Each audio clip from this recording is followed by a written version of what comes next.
Hello class, welcome है आप सभी का अगेन एक और लिटरेरी डिवाइस। ये एक टेक्निक है, की टेक्निक है जो एक राइटर ऑथर अपनी स्टोरी को आगे बढ़ाने के लिए यूज़ करते हैं। इस नाम से वाकिफ़ होते हैं। कन्फ्लिक्ट है। कन्फ्लिक्ट एक बहुत आम मतलब होता है जो हम बोलचाल की भाषा में यूज़ करते हैं या जानते हैं, झगड़ा।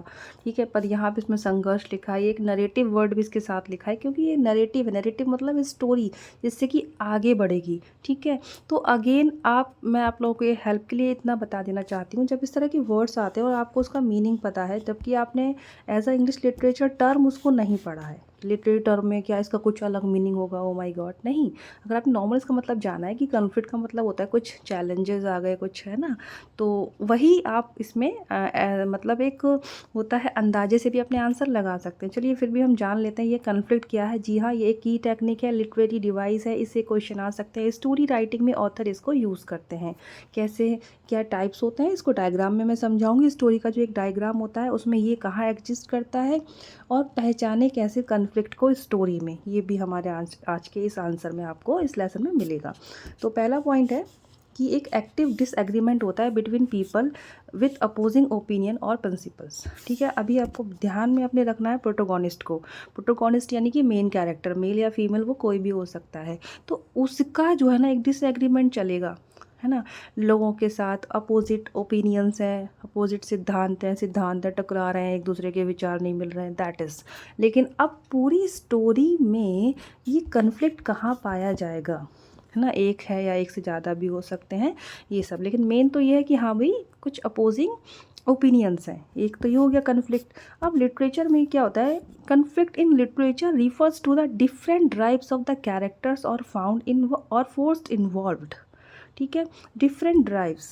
अब जो कि मेन कहानी है, जो कैरेक्टर चल रहा है, उसमें कुछ अलग ही चीज़ें आ जाएं। हमारे जीवन में कुछ ऐसा आ जाए, कुछ ऐसे लोग आ जाए जिनका टाइम टेबल हमारे शेड्यूल से मैच नहीं खाता, विचार मैच ना खाते हो, ज़बरदस्ती वो हमारे साथ रहने लग जाए, या किसी वजह से हमें उनके साथ समय बिताना ही पड़े, उनके साथ काम करना पड़े वर्क प्लेस पे। तो क्या होता है, अलग सा नहीं कुछ फील होता है, वो वाइब्रेशन मैच नहीं होती है, समथिंग दैट, है ना, ऑफ द कैरेक्टर्स और फोर्सफुली इन्वॉल्व भी होना पड़ रहा है उस चीज़ में, दैट इज़। नेक्स्ट है, conflict is a major element of narrative. Narrative यानी कथा, कहानी, उसका ये मेजर एलिमेंट होता है, या फिर ड्रामेटिक स्ट्रक्चर, कोई ड्रामा है उसका भी ये मेन कैरेक्टर एलिमेंट होता है। It creates challenges in a story by adding uncertainly as to the whether the goal will be achieved. ये क्रिएट किया जाता है, ये क्रिएट क्या करता है, चैलेंजेस को क्रिएट करता है प्रोटोगोनिस्ट के लिए। स्टोरी में हीरो के लिए एक चैलेंजेस आ जाते हैं कन्फ्लिक्ट के माध्यम से, और एक कैसे ऐड कर दिया जाता है इसको, अनसर्टेनली, है ना, अनिश्चितताओं से भरा होता है कि अब क्या होगा, लाइक, और फिर इसको अचीव किया जाता है। कैसे होगा, मतलब जो गोल अचीव हो रहे हैं कि नहीं, जिनके आड़े ये आ रहा है। इन वर्क्स ऑफ नरेटिव, नरेटिव या स्टोरी के जो वर्क होते हैं, स्टोरी वर्क होता है, उसमें कन्फ्लिक्ट क्या होता है, conflict is the challenge main character need to solve to achieve their goals. एक चैलेंज आया, लेकिन जो हीरो है उसको उस चैलेंज को पार पाके ही अपने लक्ष्य को प्राप्त करना है। और यहाँ पब्लिक को बिल्कुल अच्छा लगने लगता है, रीडर्स को खुशी होती है कि उनके हीरो ने वो उस जो प्रॉब्लम को पार पा लिया है। समझ में आ रहा है, ये चीज़ें क्रिएट की जाती हैं रीडर्स के लिए, इंटरेस्ट जगाने के लिए। अगर मूवी में है तो दर्शकों को लुभाने के लिए, तभी तो वो कन्फ्लिक्ट क्या होता है, कन्फ्लिक्ट आएगा, फिर हीरो ने उस पर जीत प्राप्त करी, कोई प्रॉब्लम से सॉल्यूशन निकाला, तो वो हीरो बन गया, that is conflict. In narrative it is not limited to single conflict. Narratives यानी स्टोरी। अब स्टोरी में कोई एक ही कन्फ्लिक्ट हो ऐसा कोई ज़रूरी नहीं है, लिमिटेड नहीं है कि एक ही होता है। And the term resolution refers to the closure of the conflict. Resolution का जब टर्म होता है, अभी जो हमारे सामने डायग्राम्स आएगा कुछ इस तरह का, कि स्टोरी शुरू हुई, फिर राइजिंग एक्शन होता है, फिर यहाँ क्लाइमैक्स आता है, देन फॉलिंग एक्शन, एंड यहाँ रेजोल्यूशन होता है। रेजोल्यूशन यानी कि एंड, ओके। तो ये जो रेजोल्यूशन जो टर्म होता है, एंड, वो क्या होता है, कन्फ्लिक्ट का क्लोज़र हो गया, कन्फ्लिक्ट सॉल्व हो गया, यानी कि उसको हम लोग रेजोल्यूशन कहते हैं। अब कैसा होता है, एक तो होता है इंटरनल कन्फ्लिक्ट, वो जो चैलेंजेस आ रहे हैं ना, कुछ जो परेशानी, ऑब्स्टिकल, दुविधाएं, कुछ भी कह लो, तो एक तो हो गया internal. Are often the most compelling as they offer insight into a character's motivations and inner turmoil. Inner आंतरिक टर्मोइल यानी उथल पुथल, कैरेक्टर्स के मन में उसके अंदर कुछ चल रहा है जो उसको डिस्टर्ब कर रहा है, ठीक है, वो होता है इंटरनल कन्फ्लिक्ट, और उसका रिजल्ट बाहर दिख रहा है। कुछ उसको प्रॉब्लम है, कुछ मन में दुख है, और फिर वो स्टोरी में अच्छे से नहीं कुछ शो कर पा रहे हैं, लाइक जो कहानी चल रही है ना। घरों में भी ऐसे ही होता है, इनर प्रॉब्लम चलता है, उसका रिजल्ट पूरे परिवार पे देखने को मिलता है, कुछ ऐसा ही है ना। अब एक्सटर्नल कन्फ्लिक्ट्स क्या होता है, usually involve a character battling against a force.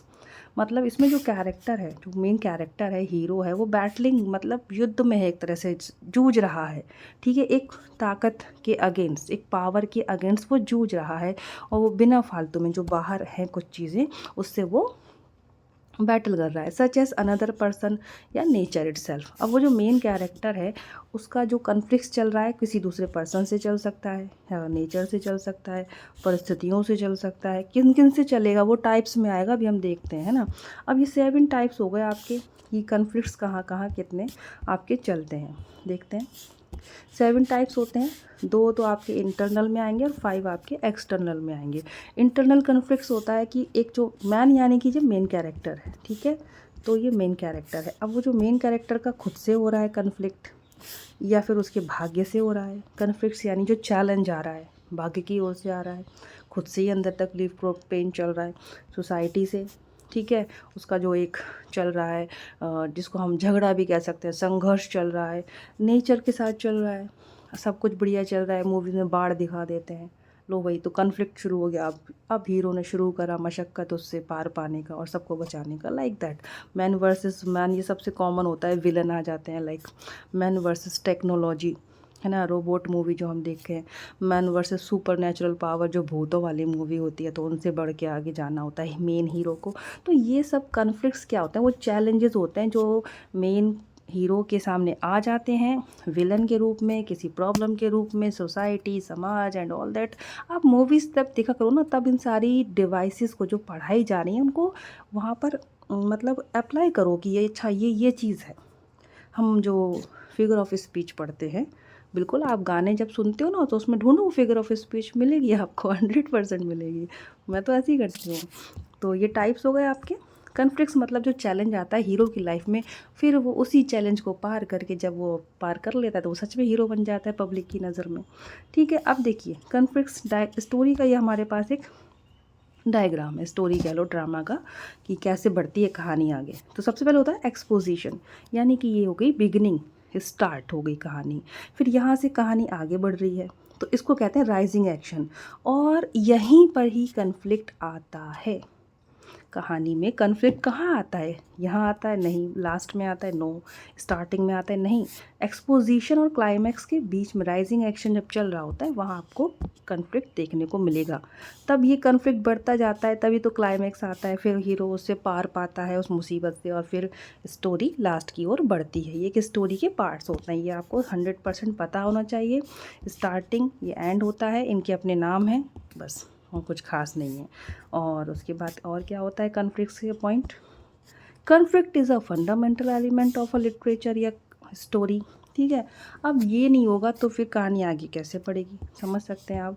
Without conflict a story would be flat, बिल्कुल फ्लैट होगी, without any interest, uninteresting, lacking the complexity and depth that make it engaging and memorable, ठीक है ना। उसमें complexity नहीं है, जब उलझने नहीं है, कुछ गहराइयाँ नहीं है, तो कैसे पब्लिक उसमें इंगेज हो पाएगी उस कहानी में, और कैसे वो याद रखेगी उस बात को, ठीक है। मैन वर्सेस मैन, ये जो कि हमने हमेशा ही देखते हैं मोस्ट ऑफ द टाइम, कि मैन वर्सेस मैन, यानी कि हीरो है और सामने भी उसके एक विलन है, तो मैन वर्सेस मैन हो गया। एंड प्रोटोगोनिस्ट, यानी कि या वही मेन नायक और उसके सामने एंटागोनिस्ट हो गया विलन। ये टर्म इसलिए लिख दी कि आपको पता चल जाए वो मैन वर्सेस मैन लिखा है या प्रोटोगोनिस्ट वर्सेस एंटागोनिस्ट, आपको क्लियर हो। This is the most common type of external conflict, जो कि मोस्टली कहानियों में यूज़ होता है। अब इसकी कॉज क्या होता है, कारण क्या होते हैं, कैसे आता है ये, जानबूझ के तो नहीं आता है, अनजाने में, डर की वजह से, कोई डिलेमा है, कन्फ्यूज़न है, इनर वाले, और प्रेजुडिस, पक्षपात हो गया। It's basically when a character wants something but something else gets in the way. क्या होता है कन्फ्लिक्ट्स, क्यों कोई चीज़, माना कि वो चीज़ सही है, अपने वे में वो चीज़ सही है, लेकिन आपको वो कन्फ्लिक्ट लग रही है, आपको वो चैलेंज लग रही है, आपकी रास्ते का रोड़ा लग रही है। वो क्यों? It is basically when a character, क्योंकि जो मेन कैरेक्टर है, जो हीरो है, वो चाहता कुछ है, लेकिन वो उसको कुछ और उसके रास्ते में मिल रहा है, तो वो कन्फ्लिक्ट लगने लगता है। हम कुछ चाहते हैं और कुछ और होने लगे, जबकि वो जो हो रहा है वो होगा, ठीक हो नहीं हो, लेकिन हमें वो अच्छा नहीं लगता है ना। तो वही चीज़ है, कन्फ्लिक्ट हो गया ये हमारे लिए। The purpose of conflict is to create, conflict is about differences, difference create करने के लिए, कुछ अलग क्रिएट करने के लिए, ठीक है।